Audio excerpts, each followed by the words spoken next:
আজকেই ভালো দিন, কেটে নিয়ে চলে যাই। এই দেখুন, বুঝেছেন, ডাটা গাছে ফুল চলে এসছে। ইন্দ্র কয়েকদিন ধরে বলছে, ও মামুন ডাটাগুলো কাটবে না, বাড়ির গাছের ডাটা শুকালে খাবো। আমি দাঁড়াও, এত গরমে 8টা-9টার পরে আর ছাদে যাওয়া যাচ্ছে না, শাক কাটবো কি, একটু মোটা মোটা ডাটাগুলো কেটে নিয়ে যাই, নয় ডাল করব, নালে মাছের ঝোলে দেব, বুঝলেন। সাদা ডাটার এক স্বাদ, আর লাল ডাটা একটু মিষ্টি মিষ্টি হয়, সেটাই তো জানি।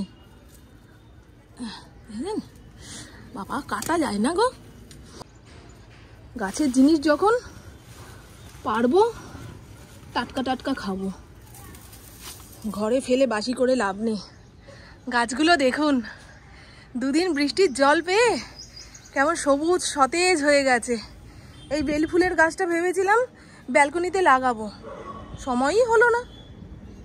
গুড মর্নিং, শুভ সকাল বন্ধুরা, কেমন আছেন আপনারা? সবাই নিশ্চয়ই খুব ভালো আছেন, আমিও খুব ভালো আছি। আজ হলো বৃহস্পতিবার, ঘড়ির কাঁটা 12টার ঘর পেরিয়ে গেছে। এতক্ষণ যাবৎ পুপু ইন্দ্রর সঙ্গে গল্প করছিলাম। গতকাল পর্যন্ত ছিল পুপুর রেজাল্ট কেমন হবে না হবে সেই নিয়ে চিন্তা, আর সকাল থেকে শুরু হয়ে গেছে পুপু কোন কলেজে ভর্তি হবে না হবে এই নিয়ে চিন্তা। পুপু বলছে আমি ওই কলেজে ভর্তি হবো, ইন্দ্র বলছে না, ওই কলেজে সেরকম ফেসিলিটি নেই, অনেক দূর হয়ে যাচ্ছে, বুঝলেন। এই নিয়ে বাপ মেয়ের মধ্যে খোটাখুটি লাগছে, সেটাও সামলাতে হলো। আমি বলছি আমার জানিস তো টেনশন হচ্ছে এবারে। ইন্দ্র আবার বলছে তুমি এত টেনশন করছো কেন, তোমাকে এই সমস্ত নিয়ে ভাবতে হবে না, খালি দেখবে আমার মেয়ে কোনো বিষয় নিয়ে চিন্তা ভাবনা করতে করতে যদি মুখ ফুলিয়ে বসে থাকে, তুমি পেছনে দাঁড়িয়ে মনে সাহস দেবে, এর বেশি আর কিচ্ছু করতে হবে না। ছেলেমেয়েরা বড় হলে না ভাবে আমরা একটু একটু করে অনেক কিছু বুঝেছি, এখন মা বাবা কেন এইভাবে ধরে রাখছে। আবার মা বাবা ভাবছে বাবা আমার কোলের বাচ্চাটা হঠাৎ করে এত দূরে পড়তে যাবে, যাওয়া আসা করবে, কি করে হবে, বুঝলেন। বাচ্চা ছোট থাকলে একরকম চিন্তা, খাচ্ছে না কেন, শরীর খারাপ হচ্ছে কেন। ছেলে মেয়ে যখন একটুখানি বড় হয় তাদের পড়াশোনা নিয়ে চিন্তা, আবার পড়াশোনার দিক কমপ্লিট হয়ে যাওয়ার সঙ্গে সঙ্গে ছেলে মেয়ে কোন দিকে এগোবে, জীবনে কি করবে না করবে, চাকরি বাকরি, এই সমস্ত নিয়ে চিন্তা। আমার তো মনে হয় মা বাবা যতদিন বেঁচে থাকে ততদিনই সন্তানকে নিয়ে চিন্তা ভাবনা করে। তো চলুন বন্ধু, এবারে রান্না বান্না শুরু করি। ফ্রিজ থেকে মাছও বের করিনি। এই সব কথাবার্তা তালে তালে না আমার সংসারটা যেন এলোমেলো হয়ে যাচ্ছে, কোনো কিছুতেই শান্তি পাচ্ছি না। আগামীকাল অক্ষয় তৃতীয়া, আমাদের বাঙালির নিয়ম রয়েছে অক্ষয় তৃতীয়ার দিন সোনা গয়না ধাতব জিনিস কেনাকাটা করে। তাই ইন্দ্র জিজ্ঞাসা করছিল চলো মামুন যাবে, অঞ্জলি জুয়েলার্সে তো কিছু টাকা আমরা পাই। দূর, যেই টাইমে গয়না পরার শখ ছিল সেই টাইমে পকেট হালকা, এখন পকেটে দুই একটু রয়েছে, এখন সোনা পরার শখটাই মরে গেছে, জানেন বন্ধু। বোরিংয়ের ভয়ে ঠাকুর ঘরে এই গেটটা দিতে হয়েছে, নাহলে যখন তখন বাড়ির সব কোণা ছেড়ে ঠাকুর ঘরে এসে টয়লেট করে দিয়ে চলে যাচ্ছে। প্রত্যেক দিন তো আর ঠাকুর ঘর ভালো করে মোছা হয় না, যখন পুজো দিই এই জায়গাটা পুছে নিয়ে পুজো দিই। আজকে সকালবেলায় যখন ঠাকুর পুজো দিতে বসেছি দেখি মেঘ গুড় করছে, বুবুকে বলছি দেখ মেঘ ডাকছে, বলছে না না দুদিন বৃষ্টি হয়েছে বলে কি এখন দিনে দুপুরে বাঁশের আওয়াজ শুনলেও তোমার মনে হবে মেঘ ডাকছে। আমি হ্যাঁ রে মেঘ ডাকছে। সকালবেলায় চা খেয়ে দিন শুরু করেছি, পুপু বানিয়েছে, মন মেজাজ সবই ভালো, সুন্দর করে চা বানালো, সেটা খেলাম। ইন্দ্র ছাতু মুড়ি খেয়ে বেরিয়ে গেছে। ভাতের হাঁড়িতে চাল ধুয়ে অন্যদিন রেডি করে রাখি, আজকে বস্তা থেকে চালও বের করতে পারলাম না। এখন বস্তার চাল ড্রামে ঢালবো, মেপে ঝুপে চাল নিয়ে ভাত বসাবো। আগে মাছটা বের করি। হ্যাঁ, কি মাছ রান্না করব বুঝতে পারছি না, আপন বাপন চৌকি চাপন, একটু বেশি করে মাছ বানিয়ে রাখলে রাতে রান্নার ঝামেলা থাকবে না। অক্ষয় তৃতীয়া উপলক্ষে আমাদের নতুন অফিসে পুজো, বিকেলের দিকে দশকর্মা কিনতে যাব ইন্দ্রর সঙ্গে, তারপরে মায়ের বাড়িতে যাব। কখন আসি না আসি, কোনো জায়গা থেকে এসে না আর রান্না বান্না করতে ইচ্ছা করে না, সে আধা ঘন্টার জন্যই যাই কিংবা 1 ঘন্টার জন্যই যাই। আজকে রান্না করব কাঁটাপোনা মাছ, এই যে ডাটা কেটে আনলাম, ডাটা আলু দিয়ে দেখি। হ্যাঁ, এই ক্ষণে ক্ষণে মাথার মেনু চেঞ্জ হবে। খালি বোতলগুলো ভর। আমি কাজের তালে তালে যদি বোতলগুলো একবার ভরে ফেলি, আজ ঘুরতে ফিরতে পুপুকে কথা শোনাবো যে ঘরের একটা কাজ করে না। গুমোট একটা গরম ছেড়েছে। বৃষ্টি আসার আগের মুহূর্তে যেমন একটা গরম ছাড়ে সেই রকম। তবে রোদ দেখে তো মনে হচ্ছে না আজ দুপুর দুপুর বৃষ্টি নামবে। যাই হোক, বস্তায় মাটি ভরে গাছ লাগালে বস্তাগুলো খুব সহজে ফাটে না, বেশ শক্তপোক্ত। কারোর যদি প্রয়োজন থাকে দিয়ে দেবো। আমার ছোট ননদের আগে এসছিল, ওকে অনেকগুলো বস্তা দিয়ে দিয়েছি। রিটার্ন আছে, দিচ্ছি, দাঁড়ান। মিশো অ্যাপ থেকে পুকুর জন্য 3খানা জামা অর্ডার দিয়েছিলাম, কম্বো। এত পাতলা সে পরবে না, সেটাকে রিটার্ন করলাম। আর ওই বস্তাগুলো আমার ছোট ননদ কেন নিয়ে গেছে বলুন তো? ওর বাড়িতে তো প্রচুর গাছপালা, একে ওকে কাঁঠাল দিচ্ছে, ইঁচড় দিচ্ছে, আম দিচ্ছে, সেগুলো দেওয়ার জন্য একটুখানি পোক্ত ব্যাগের দরকার। ওই জন্য অনেকগুলো নিয়ে গেছে। দিদিকে বলবো, অনেকগুলো জমেছে, এ বাড়িতে আসলে নিয়ে যেও। ফেলে দেওয়ার থেকে জিনিসটা যদি কারোর কাজে লাগে সেটাই অনেক, তাই না? বলছে কোথা থেকে জঙ্গল কেটে নিয়ে এসছো। আমি দাঁড়া না, রান্না করব, দেখিস। ওদিকে ফড়িংয়ের চিকেন পুরো একটা মেয়ে, যদি জ্বর চলে আসে আমার। এইটুকু কাজ করতে গিয়ে তোর কত কি হবে রে মা। আরো একবার বলবো, মাইক্রোওভেনটা কিনে এই এক সুবিধা হয়েছে, ডিপ ফ্রিজ থেকে মাছ মাংস বের করার পরে যখনই ডিপ ফ্রস্ট করে নিচ্ছি, চটপট রান্না। নাহলে আগে এই বরফ কাটবে বলে ঘন্টার পর ঘন্টা অপেক্ষা করতাম। আজকে ডাটা আলু পটল দিয়ে কাটাপোনা মাছের ঝোল করব। আর প্রত্যেকটা দিন আলু পচে যাওয়ার সমস্যায় ভুগছি। মানে পচা আলুর সঙ্গে থাকলে আরেকটা আলুর গায়ে যে দাগ লেগে যায়, গন্ধ লেগে যায়, সেটাই হয়েছে। এটাকে জিরি জিরি করে কেটে ছাকা তেলে যদি ভেজে তুলি খাওয়া যাবে। তবে আজকে আর নয়, ডাটার গা থেকে যে শাক বেরিয়েছে সেটা ভাজবো। আপাতত মাছটা ভেজে তুলি। পুপু বিকেলের দিকে বন্ধুদের সঙ্গে বেরোবে। ভাতের হাঁড়ি ধরার পাইটাটা ধুয়ে কেটে মেলে দিয়েছি, এখনো ভেজা। ভেজা অবস্থায় ভাতের হাঁড়ি উপর করতে গেলে না হাতে ছ্যাঁকা খাবো। সেই জন্য খবরের কাগজ ভরসা। হাঁড়ির ভাত সবার মনের মতো করে উপর দেওয়াটাই কঠিন, বুঝলেন? ইন্দ্র খায় একটু নরম নরম, আমার আবার একটুখানি ঝরঝরে ভাত হলে ভালো লাগে।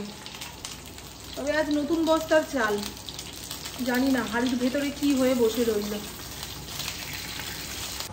টেপে টেপে বরসা পানি, ছিচিং ছিচিং ছিচিং ছিচিং ছিচিং ছিচিং, পানি মে আগ লাগায়। ঘরে আয়, তাড়াতাড়ি ঘরে আয়, তাড়াতাড়ি ঘরে আয় মা, তাড়াতাড়ি শিগগিরি আয়, শিগগিরি আয় মা। রে দেখেছিস, আমার এই চমকানোটাই ভয় লাগে। পাগল হয়ে গেছে, পাগল হয়ে গেছে, পাগল হয়ে গেছে। অন্যদিন রান্না বান্না সেরে ইন্দ্রর অপেক্ষায় বসে থাকি, আসতে দেরি করে। আজকে রান্না হয়নি, দেখুন 2টো বাজতে না বাজতেই সে চলে আসলো। এখন আমার হুটোপাটি লেগে গেছে। গাছের শাক একটুখানি বাতি হয়ে গেলেও ভেজে খাবো, তাই 10 টাকার বাদাম এনে আধা ভাঙা করে দিয়ে দিলাম, খেতে স্বাদ হবে। এই বৃষ্টিতে এক শিল পড়ছে বাবাই, এই যে শিলের সাইজ ছোট, এই দেখো।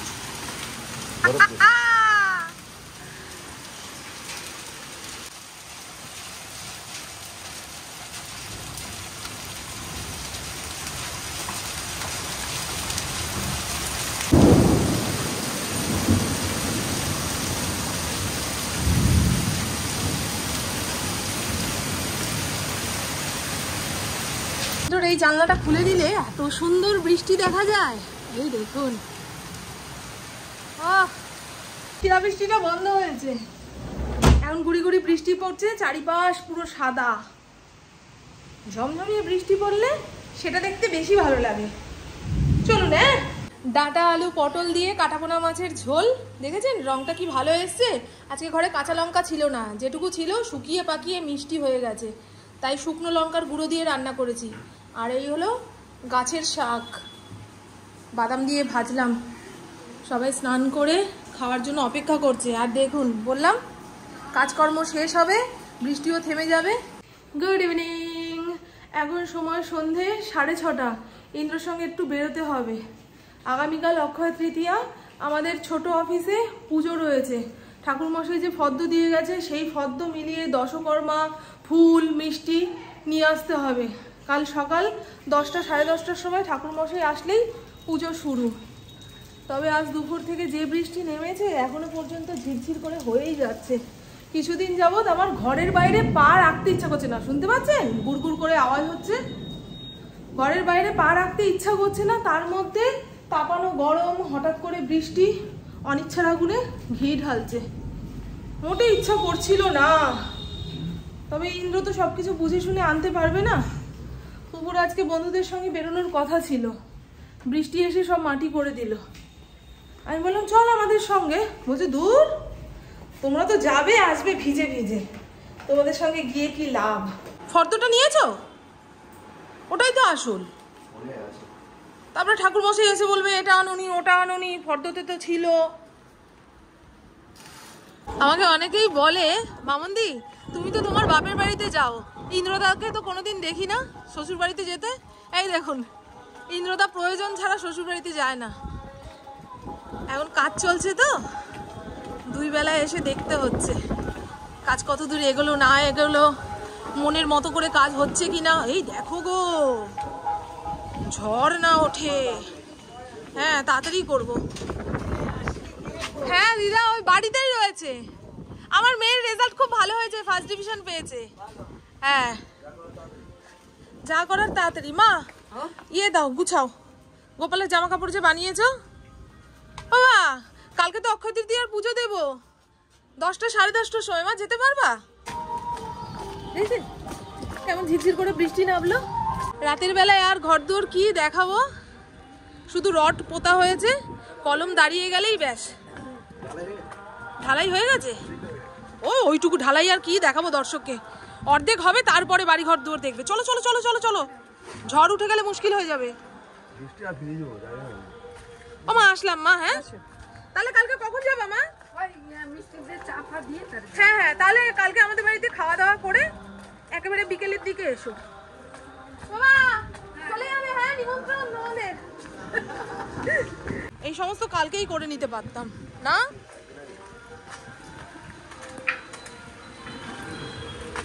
শুক্রবার পর্যন্ত এখন এইরকমই ওয়েদার থাকে। উঠবো?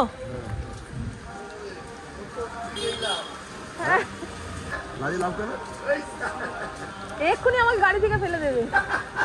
ওরা যা লালের বাড়ি। বিয়ে করতাম না তো। দেখ সারাক্ষণ আমি বুদ্ধ করে গো। ঘর হবে দুটো দাঁড় ঘট আর একটা এমনি ঘট। হ্যাঁ কি সুন্দর, দেখেই তো চোখ জুড়িয়ে যাচ্ছে গো। এই তো এটা কি সুন্দর। লক্ষ্মী দাঁড়া,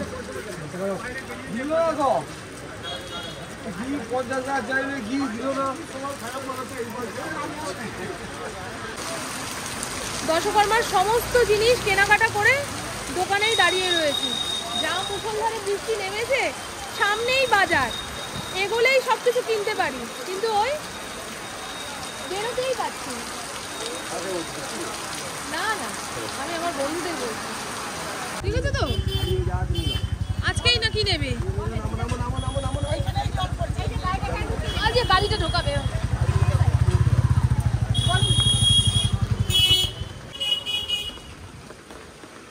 বেদানা লাল হবে?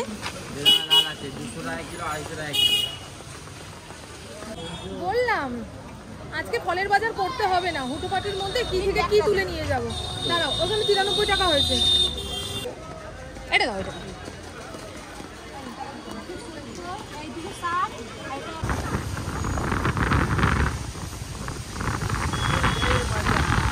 মজাই মজা। ইন্দ্র বলছে অনেকদিন পরে আমরা এরকম ভিজে ভিজে রাস্তাঘাট ঘুরছি। হ্যাঁ পুজোর জিনিস একেবারে অফিসে রেখে যাই। এই যে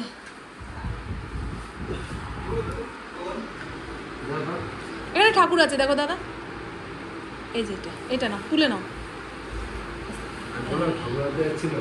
হ্যাঁ, বাড়ি ফিরে রেইনকোটটা আবার আমার হাতে দেবে। জায়গা মতো না রাখলে সময় মতন খুঁজে পাই না। সুন্দর লাগছে, একদম হিরো হিরো।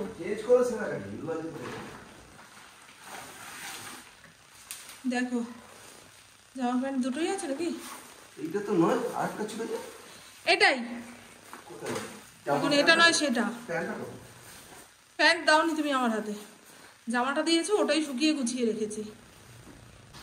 এক নাগাড়ে বৃষ্টি হয়েই যাচ্ছে, মাঝখানে একটু কমলো, আবার যে কি সেই।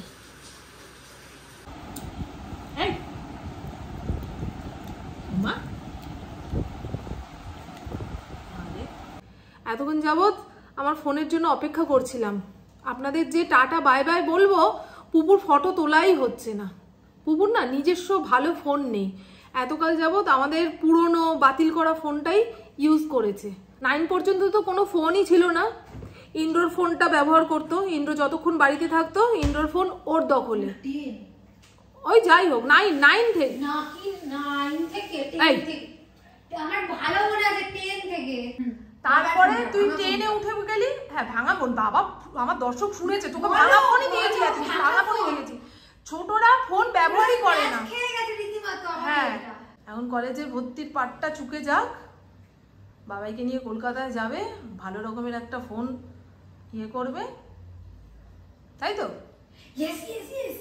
তো চলুন বন্ধু, আমার বকবক আজকের মতন এইটুকুই। আপনারা সবাই খুব খুব খুব ভালো থাকবেন, নিজের শরীরে খেয়াল রাখবেন, সুস্থ থাকবেন, আর অল টাইম স্মাইল করতে হবে। টাটা, খুব ভালো থাকবেন। আর বৃষ্টিতে ঘুরে বাজার করে এসে ভেবেছিলাম শ্যাম্পু করে স্নান করব। কি দিয়ে শ্যাম্পু করব? ট্যাঙ্কের জলটাও তো বৃষ্টির জলে ভরে গেছে। বৃষ্টি বাদল কমলে ট্যাঙ্কটা পরিষ্কার করতে হবে। আমার মনে হয় ওই জলের জন্য পেটের ভেতরে সারাদিন গুড়গুড় গুড়গুড় করে। নাহলে ডাক্তার দেখানোর পরে উনি বললেন যে কোনো রকম সমস্যা নেই, বুঝলেন? জলবাহিত রোগ হচ্ছে আমার, না রে মা? ঠিক বলেছি না? চলুন, হ্যাঁ, টাটা। আমাকে এত কালো লাগছে কেন রে বাবাই?